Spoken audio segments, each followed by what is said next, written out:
Yo guys, if you want to be featured in the next video, all you guys have to do is like this video, subscribe, post notifications on, and leave a nice comment with your gamer tag. But this is the new top 5 best loadouts in Warzone. Rebirth Island, Caldera, doesn't matter. We're gonna go right into it though. We're gonna start with one of my actual favorites, and this is a Black Ops weapon. I've been using this a lot more now. It is the good old OTS-9. We're gonna start out with the Grease Suppressor for sound suppression, vertical recoil control, bullet velocity, and effective damage range. Now the cons are aim down sight speed, aim walking steadiness, and aiming stability, but it's not something you're going to notice too much. You're also going to put on the 8.1 task force for the effective damage range, bullet velocity, and strafe speed.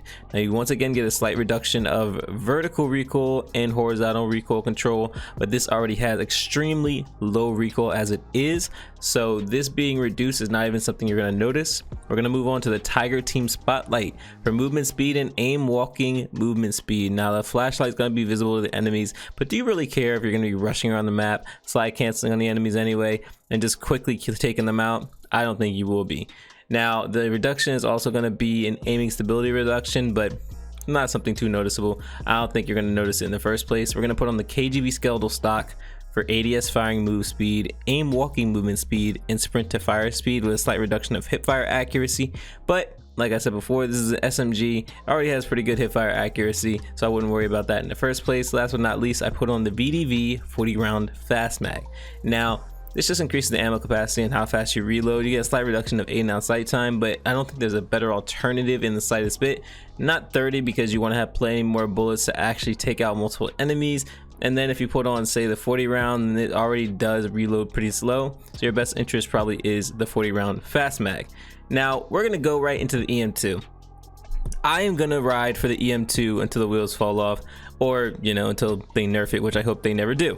But we're gonna put on the EM2 with agency suppressor for sound suppression, vertical recoil control, bullet velocity, and effective damage range. Now you get a slight reduction of aim down sight speed, aim walking steadiness, and aiming stability, but we're gonna be using this as a mid to long range AR, so this is not gonna be a problem because we're gonna put on the 25.8 task force for bullet velocity, horizontal recoil control, effective damage range, and vertical recoil control. You get the slight reduction of aim walking movement speed, hip fire accuracy, which who's gonna be freaking hip firing this in the first place, aim down sight speed, and sprinting move speed. None of these are really a big deal, especially not the hip fire accuracy one, so I don't really pay that much mind. I put on the axial arms ×3 just because I don't intend on using this as an SMG. I plan on using it as an AR. I wouldn't recommend anyone use it as a microflex LED. Some people actually decide to use it without the scope and just throw another attachment or use the OG scope, but I recommend keeping the axial arms ×3 on there.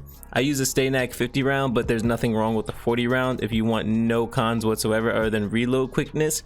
The 50 round just gives you 10 extra bullets, and the bullets actually do hit pretty hard, so it's completely up to you whether you use 40 or 50 round on there. Then we're going to put on the field agent grip for horizontal recoil control and vertical recoil control. Cons are firing movement speed and ADS firing movement speed, but that is not a big deal. So these are 2 Cold War weapons that I know you guys are gonna love, but let's get on to Vanguard, because I know some of you guys love Vanguard weapons. So let me show you guys one of my personal favorites, the Owen gun. Guys, this weapon is absolutely insane. So we're starting out with the recoil booster for the increased fire rate. Now you definitely want to have this on there. This is one of the most important pieces of the gun, and trust me when I say it's going to make that big of a difference. But then I put on the Hawkinson 142mm rapid for increased fire rate and hip fire accuracy. So we're just throwing on the fire rate, making it faster and faster.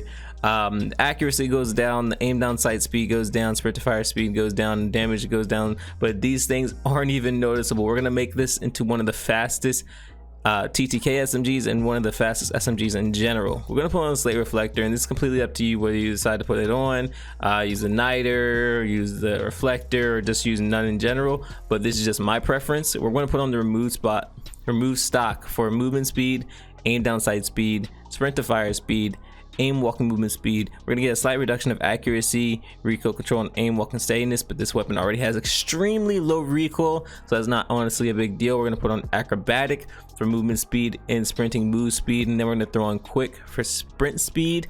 Now here's the thing, we're gonna put on polymer grip for flitch resistance, accuracy, and recoil during sustained fire, and there's no cons whatsoever, which is a big difference compared to some of these other grips there's actually 0 negative. So trust and believe, you're gonna want to put this on. Trust me as well, you don't want that much flinch in these gunfights, especially during sustained fire, like when you're slide canceling shooting, jump shotting shooting. You don't want to have all that recoil and reduction of accuracy. You want to be as accurate and precise as possible. So I also put on the 7.62 Gorenko 72 round drum, one because it's 72 freaking bullets, but also because of recoil control and accuracy, fire rate, and magazine ammo capacity. Now you see all the negatives: the aim down sight speed reduction, reload quickness, bullet penetration, and bullet velocity and range, but we're gonna fix that real quick. Now we're gonna put on lengthen, and the problem is literally already been alleviated. You have bullet velocity all over again, and last but not least, we're putting on the M1941 hand stop. Now that increases the recoil control and accuracy with a slight reduction of hip fire accuracy, but honestly, who cares? You're still gonna be able to hip fire this gun with no problem in the slightest bit. But we're gonna go on with another Vanguard favorite, and that is the good old MP40. So the MP40 is actually one of my favorite OG weapons, and we're gonna start out with the recoil booster for the fire rate increase with a slight reduction of accuracy. We're also gonna put on the VDD 189mm short for damage range and limb damage. Would you sacrifice the headshot damage? It's completely up to you whether you want to keep the headshot damage or not. If you don't want to keep that, then you can put on the Krosnick 317mm04B for highly accurate and controllable and reduced scope sway and gun bob. You just get a slight reduction of sprint to fire time, hip fire accuracy. But for this build right here, this is the meta build, so this is actually the fastest TTK, and we're gonna put on the short. Next, gonna put on the slate reflector. Some people put on the niter, and some people put on the Krosnick ISO 1M. Completely up to you. If you can control the recoil, then use the Krosnick ISO 1M and just use the slit. Honestly, that is not that big of a deal. Then we're gonna put on the Krosnick 33M folding for sprint to fire speed and movement speed. We get a slight reduction of initial firing recoil. Now, I would suggest, just me personally, putting on brace just to offset that initial firing recoil reduction. But if you want to use literally anything else, completely up to you. There are other good alternatives, like say momentum, or if you want to use perfectionist, you can. Some people suggested it, but I honestly recommend using brace. That feels like the best alternative for me, just to fix the Krosnick's downside. Then we're going to put on quick for sprint speed. Now some people want to use the meta on hand for a slight increase of ADS, completely up to you. But then we put on polymer grip again for the flinch resistance and recoil and accuracy during sustained fire.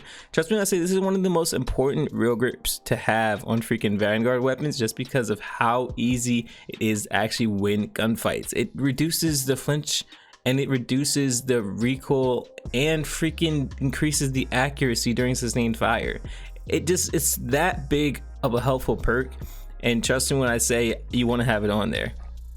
We put on the 7.62 Gorenko 45 round mag for the recoil control, movement speed, aim down sight speed, and fire rate. Get a slight reduction of bullet velocity, damage, bullet penetration, and damage range, but this already is a pretty strong SMG as it is, has pretty high damage, and the bullet velocity is already pretty solid, but we do fix it anyway with lengthen to increase the bullet velocity. And last but not least, we put on the M1941 hand stop for recoil control and accuracy with a slight reduction of hip fire accuracy, but you can still hip fire it, so there's not even a big deal with that either. So let me tell you guys about a sleeper that I didn't know was that good until I tried it out myself. The freaking Lapa. This weapon is insane, and I didn't know how strong it was until I gave it an opportunity.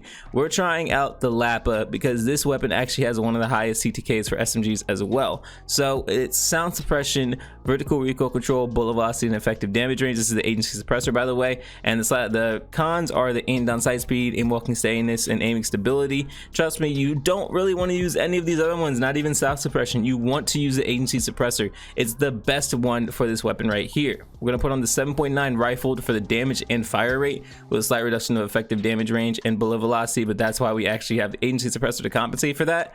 Now some people are going to use the 7.9 compact, and I don't think you should. Now it increases the damage and horizontal recoil control, but it reduces the fire rate and effective damage range, which makes it not as good. I just honestly think that the rifled is the best choice.